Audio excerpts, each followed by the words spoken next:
संतोषी माँ को बार बार प्रणाम। संतोषी माता की व्रत कथा। एक बुढ़िया थी, उसके 7 बेटे थे। 6 कमाने वाले थे जबकि एक निकम्मा था। बुढ़िया 6 बेटों की रसोई बनाती, भोजन कराती और उनसे जो कुछ जूठन बचती वह 7वें को दे देती। एक दिन मैं पत्नी से बोला, देखो मेरी माँ को मुझ पर कितना प्रेम है। वह बोली, क्यों नहीं, सबका जूठा जो तुमको खिलाती है। वह बोला, ऐसे नहीं हो सकता, मैं जब तक आंख से न देख लूँ मान नहीं सकता। वह हंसकर बोली, देख लोगे तब मानोगे। कुछ दिन बाद त्योहार आया। घर में 7 प्रकार के भोजन और चूरमे के लड्डू बने। वह जांचने को सिर दुखने का बहाना कर पतला वस्त्र सिर पर ओढ़े रसोई में घर में सो गया। वह कपड़े में से सब देखता रहा। 6 भाई भोजन करने आए। उसने देखा माँ ने उनके लिए सुंदर आसन बिछा नाना प्रकार की रसोई परोसी और आग्रह करके उन्हें जमाया। वह देखता रहा।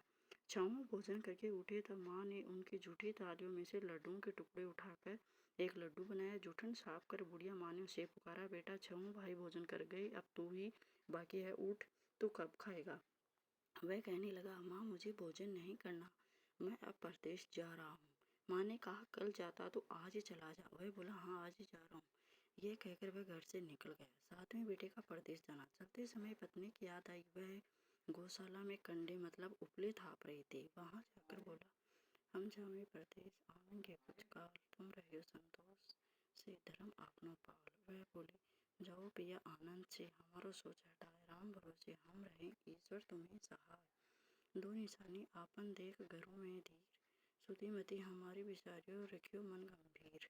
मैं बोला, मेरे पास तो कुछ नहीं है, ये अंगूठी है सो ले लो, अपनी कुछ निशानी मुझे दे दो। वह बोली, मेरे पास क्या है, यह है गोबर भरा हाथ है। यह कहकर उसकी पीठ पर गोबर के हाथ की थाप मार दी। वह चल दिया। चलते चलते दूर देश पहुंचा। प्रदेश में नौकरी। वहाँ एक साहूकार की दुकान थी। वह जाकर कहने लगा, भाई मुझे नौकरी पर रख लो। साहूकार को जरूरत थी, बोला, रह जा। लड़के ने पूछा, तनख्वाह क्या दोगे। साहूकार ने कहा, काम देकर दाम मिलेंगे। साहूकार की नौकरी मिली। वह सुबह 7 बजे से 10 बजे तक नौकरी बजाने लगा। कुछ दिनों में दुकान का सारा लेन देन, हिसाब किताब, ग्राहकों को माल बेचना, सारा काम करने लगा। साहूकार के 7-8 नौकर थे। वे सब चक्कर खाने लगे। यह तो बहुत होशियार बन गया। सेठ ने भी काम देखा और 3 महीने में ही उसे आधे मुनाफे का हिस्सेदार बना दिया। वह कुछ वर्ष में ही नामी सेठ बन गया और मालिक सारा कारोबार उस पर छोड़कर चला गया। पति की अनुपस्थिति में सास का अत्याचार हो रहा था। सास ससुर दुख देने लगे। सारे गृहस्थी का काम करा के उसे लकड़ी लेने जंगल में भेजते। इसी बीच घर में जो आटे के भूसे निकलते उसकी रोटी बनाकर रख दी जाती और फूटे नारियल की नारियल में पानी। एक दिन वह लकड़ी लेने जा ही रहा था। रास्ते में बहुत सी स्त्रियां संतोषी माता का व्रत करती दिखाई दी। संतोषी माता का व्रत। वह वहां खड़ी होकर कथा सुनने लगी और पूछा, बहनों तुम किस देवता का व्रत करती हो और उसके करने से क्या फल मिलता है। यदि तुम इस व्रत का विधान मुझे समझा कर कहोगे तो मैं तुम्हारा बड़ा एहसान मानूंगी। तब उनमें से एक स्त्री बोली, सुनो, यह संतोषी माता का व्रत है। इसके करने से निर्धनता दरिद्रता का नाश होता है और जो कुछ मन में कामना हो सब संतोषी माता की कृपा से पूरी होती है। तब उसने उनसे व्रत की विधि पूछी। संतोषी माता वह भक्तिन बोली, स्त्री बोली, 1.25 आने का गुड़ चना लेना, इच्छा हो तो 5.25 आने का लेना या 1.25 रुपये का भी सहूलियत के अनुसार ले लेना। 3 मास में माता फल पूरा करती है। यदि किसी के घर खोटे हों तो भी माता वर्ष भर में कार्य सिद्ध करती है। फल सिद्ध होने पर उद्यापन करना चाहिए, बीच में नहीं।